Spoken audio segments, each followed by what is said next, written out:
Steve Jobs and his storytelling. January 2007. Apple is introducing the iPhone. This is a day I've been looking forward to for 2.5 years.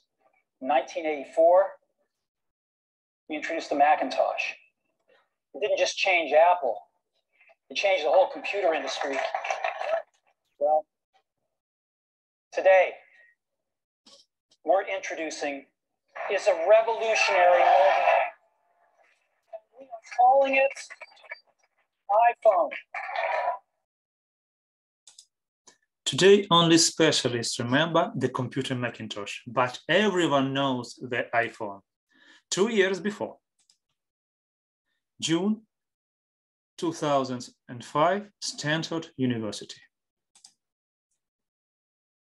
I'm honored to be with you today for your commencement from one of the finest universities in the world. Truth be told, I never graduated from college, and this is the closest I've ever gotten to a college graduation. Today, I want to tell you 3 stories from my life. That's it. No big deal. Just 3 stories. The first story is about connecting the dots. Jobs never graduated from college, but what beautiful presentation this successful person made. Is there a secret in his storytelling? Storytelling as a rises and falls of heroes to keep listeners. Universal structure of storytelling. We can see 2 lines. One line is success line, and second line is timeline. And universal structure of storytelling uses 4 scenes. First scene, narrative prologue. Second scene, setup. Third scene, narrative climax. And fourth scene, epilogue. Kurt Vonnegut, writer, in his book, A Man Without a Country, presented several examples. First example, man in hole. We can see first line down, second line up. Next example, Cinderella.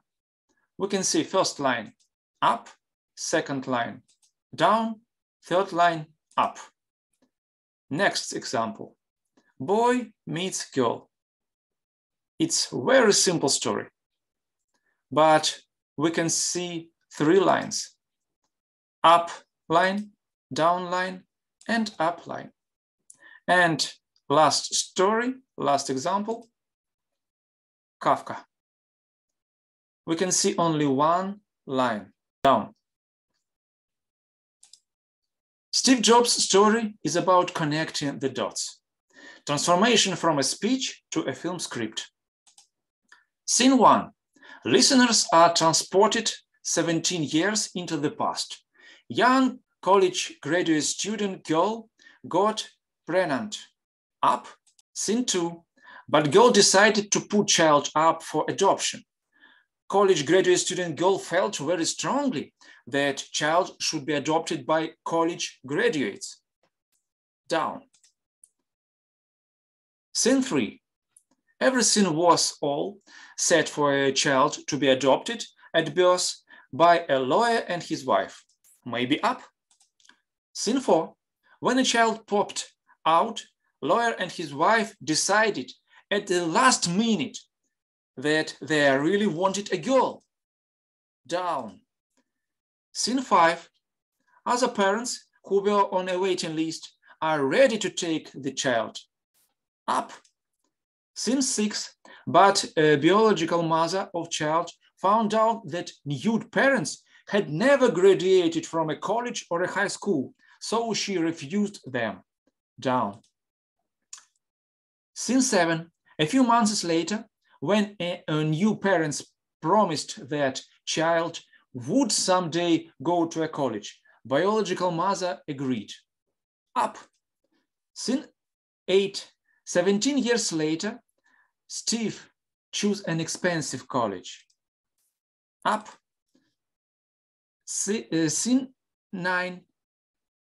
But 6 months later, Steve couldn't see the value in learning and decided to drop out to solve the money of his parents.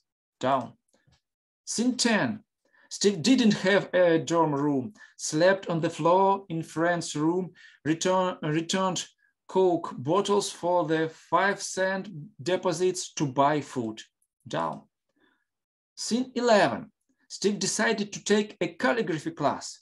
It was beautiful, historical, artistically subtle in a way that science can't capture, and he found it fascinating. Maybe up. Scene 12. Listeners are transported 10 and 20 years into the future. Steve Jobs, with his friend Steve Wozniak, created the successful computer company Apple and decided Macintosh computer is the first computer with a beautiful typography. Maybe up. If I had never dropped in on that single course in college, the Mac would have never had multiple typefaces or proportionally spaced fonts. And since Windows just copied the Mac, it's likely that no personal computer would have them. Storytelling as a function of the listener's involvement. In his story, Steve Jobs presented us a connecting between two dots. In all stories, Jobs used constant transitions, up and down, up, down, up, down, up. For his success, Steve Jobs needed a starting point, a starting dot, calligraphy lessons. But does software engineers need calligraphy lessons? Maybe my English teacher, Anastasia, can help us to answer.